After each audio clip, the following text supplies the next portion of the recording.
Okay, moving on to the next segment of today's show, I wanted to talk about a couple of things to watch for in week 6. And there are really 3 games in week 6 that, when I look at the schedule right off the bat, it's like, all right, these are the games that I want to kind of step aside, put aside, and make sure that when they are on, all focus and all my attention are towards them. And the first game I want to talk about is this. Sunday, 1 o'clock, let's go to the AFC North. The 4-1 Cleveland Browns will head to Heinz Field to take on the 4-0 Pittsburgh Steelers. And a couple things that when I look at this game right off the bat that really stand out. Number one, the Steelers and Browns, I totally understand why they're rivals, right? They are in the same division. Their two cities are located pretty closely to each other. But could, off the top of your head, like, could you name that many Steeler Brown games that stand out to you are like, wow, that's a game that defines a rivalry? I don't feel like Steeler and Brown fans hate each other because the Steelers and Browns really have never been good at the same time. I totally understand that, like in 2002, the Tommy Maddox, Kelly Holcomb game, that was pretty crazy, but I feel like besides that and the Myles Garrett incident from last year, and we'll get a little more in detail into that in a little bit, I feel like the Steelers and Browns have never really had a period of time where both of them are really good. And I feel like when you look at this game, the fact that not only the Cleveland Browns are 4-1, and if you're a relatively young NFL fan, you don't really ever remember the Cleveland Browns being good at a certain time, but right now they're 4-1. And if you're a Cleveland Browns fan, we spoke a little bit about this on Tuesday's show, you should be feeling really optimistic about the direction your team is going in. But this week is a big test. You guys know how elite I think the Pittsburgh Steelers defense is. And to be honest, they really didn't even play that well in week 5 against the Philadelphia Eagles. The Carson Wentz to Travis Fulgham connection was really on full display for the Philadelphia Eagles in that game. And I do think if you're a Cleveland Brown fan, there is a possibility that your Odell Beckhams, your Jarvis Landrys, your Austin Hoopers could get going. But here's the interesting thing about the Cleveland Browns that I don't think enough people realize. The Cleveland Browns are 4-1, and Kevin Stefanski deserves a lot of credit for that. But you guys realize the main reason why the Cleveland Browns are 4-1, right? It's because they're really doing a great job running the football. With Kareem Hunt and this kid D'Ernest Johnson, keep in mind Nick Chubb is still hurt. He's going to be out for the next couple weeks. It's not really because of Baker Mayfield, Odell Beckham, and some dynamic passing game. I will give Cleveland, the Browns' offensive line credit. They're much improved. They're a much better unit when you compare them to how they were a couple years ago. So I give the Browns' offensive line a lot of credit. But I think if you're a Cleveland Brown fan, that's the one thing you're really missing here. Your team is pretty good. You went into Dallas and won, albeit Dallas doesn't really have a very good defense.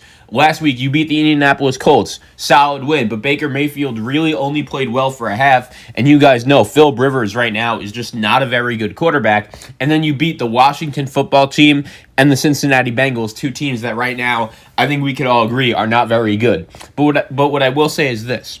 If you could somehow go on the road and defeat the Pittsburgh Steelers, I think you put yourself in a totally different category.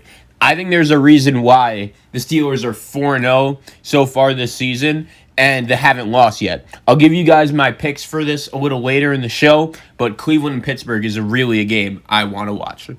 Another game I want to watch. How about the undefeated 3-0 Green Bay Packers coming off a bye, or 4-0, excuse me, I said 3-0, heading to Tampa Bay to take on the 3-2 Tampa Bay Buccaneers. And the one thing that stands out to me in this game is, yes, Aaron Rodgers versus Tom Brady. These guys, they don't play each other that often, but now it's going to be a little more often now that Aaron Rodgers and Tom Brady are both in the same conference, being the NFC. But I want to talk a little bit about this game from this perspective.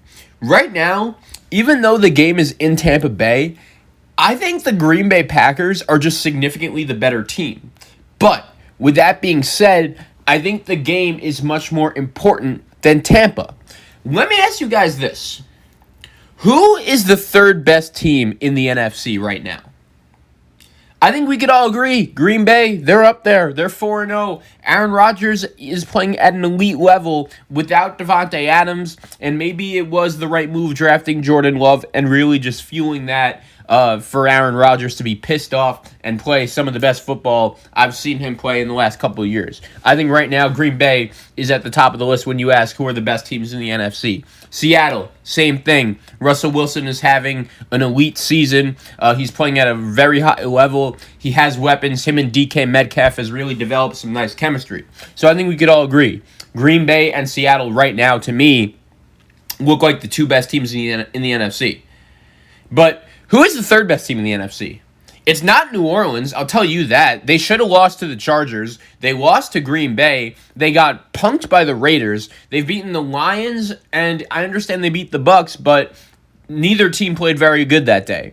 It's not Tampa Bay, because they lost to Chicago, and Tom Brady didn't know how many downs there were. And I don't want to say it's Chicago either, because they're 4-1, but really should not have beaten the Falcons. They should not have beaten the Lions. They barely beat the Giants, and I'm not ready to put my full trust in a quarterback team by Nick Foles. I'm not ready to do that yet. I guess the other answer would be the Rams, but they haven't really beaten anyone either, and I'm not really willing to put them that confidently over the top for me as the third best team in the NFC. I actually think the Rams and 49ers this week is going to be another game we'll get to later in the picks that I think could be a possible upset. But with that being said, I don't think Tampa Bay is on the same level as Green Bay. Basically, what I'm trying to say right now is this. I would be very surprised if that when we get to the Super Bowl, and I understand it's early in the season and, sometimes opinions change, but right now, I don't know what it is. I have a pretty strong feeling that either Seattle or Green Bay is going to represent the NFC in the Super Bowl. If it's not one of those two teams, I'll take an L. It's just the way Russell Wilson and Aaron Rodgers are both playing right now. I don't know if even a team led by Tom Brady is good enough to win. Tampa Bay is in a classic bounce-back spot here. And I think a lot of people are going to hesitate to take Tampa Bay to lose because it's Tom Brady, and this guy is a winner. But at the same time, I think we have to remember this guy is not on the New England Patriots anymore. And I think Vita Vea being out for Tampa Bay disrupts their defense. I think Aaron Jones for the Green Bay Packers is going to have a heck of a game. And he's going to be a guy, if you're playing fantasy or daily fantasy, look into Aaron Jones because Tampa Bay so far this season has done a really good job of stopping the run. I actually don't think that's going to continue this week. I'm going to think the Green Bay Packers are the better team here, and I'll hint at it towards my pick, but Green Bay, Tampa Bay, big game for Tampa Bay. I think Green Bay is the better team, but Tampa Bay needs the game more because the third best team in the NFC, the spot for that title, is wide open right now, and Tampa Bay, with this game at home, has a real opportunity to take advantage of that. And the final game I want to talk about is the Monday afternoon football game between the Kansas City Chiefs and the Buffalo Bills. And this is a game kind of similar to Green Bay, Tampa Bay, because I think right now, when you ask a lot of people, who is the third best team in the AFC, a lot of people are going to say, okay, I understand they lost to the Las Vegas Raiders, but the Kansas City Chiefs are at number 1. The Baltimore Ravens and the football they've played are probably at number 2 for everyone. But for most people, the number 3 team right now could still be the Buffalo Bills. And for me, it wouldn't be. And I was saying that before they got blown out by the Tennessee Titans the other night. Personally, I think I would put Tennessee over there right now. I would put Pittsburgh over there right now. I would maybe even put New England right now once we see what Cam Newton is going to be looking like this Sunday against the Denver Broncos. If he comes out healthy and looking 100%, I'm willing to put New England in that conversation as well. But when we look at Buffalo, a lot of people think that if a team could kind of surprise and come out of nowhere and get to the Super Bowl out of the AFC, it could be them. And they're going to have a real opportunity on Monday afternoon football at home against the Kansas City Chiefs. And a lot of people right now are talking about the Kansas City Chiefs and the fact that they could possibly be pretty vulnerable. Their defense really did not play well at all on Sunday against the Raiders. We saw Derek Carr just carve them up. But my thing is this. I just expect Patrick Mahomes to come out and have a big game here. I expect Clyde Edwards-Helaire and Le'Veon Bell playing in his first game as a Kansas City Chief to come out and have a big game here. I expect Tyreek Hill, Travis Kelce to come out and have big games. I just cannot see the Kansas City Chiefs losing 2 games in a row. And look, the thing about Kansas City is this. I do get the point that their defense could be a little bit worse than we expected. Their defense was very good in the first couple games, but let's face facts. They should have lost to the Los Angeles Chargers. They should have lost to the Raiders when they lost the other day. And when they played the Houston Texans in week 1, it's not like Deshaun Watson was anything special. He was all right. And Kansas City just took advantage of a bad Houston Texan team. But on Sunday, the Chiefs' offensive line did not play well at all. I think they're going to come out and play better. Mitchell Schwartz and Eric Fisher are just better players than that. And my thing about Buffalo is this. I just can't see Josh Allen outdueling Patrick Mahomes in a big game, especially when Pat Mahomes is coming off a loss. If Buffalo is really a Super Bowl contender, like a lot of people are telling me they are, let's see Buffalo win this game, and then I'll be convinced, because I'm never going to predict Josh Allen to outduel Patrick Mahomes in a big game until I see otherwise. It's kind of the same strategy I was using when I picked the Kansas City Chiefs to go into Baltimore on Monday Night Football a couple weeks ago and get the job done. I'm kind of thinking the same thing right now when it comes to Kansas City. So I'm going to take the Chiefs to go on the road to Buffalo and get the win.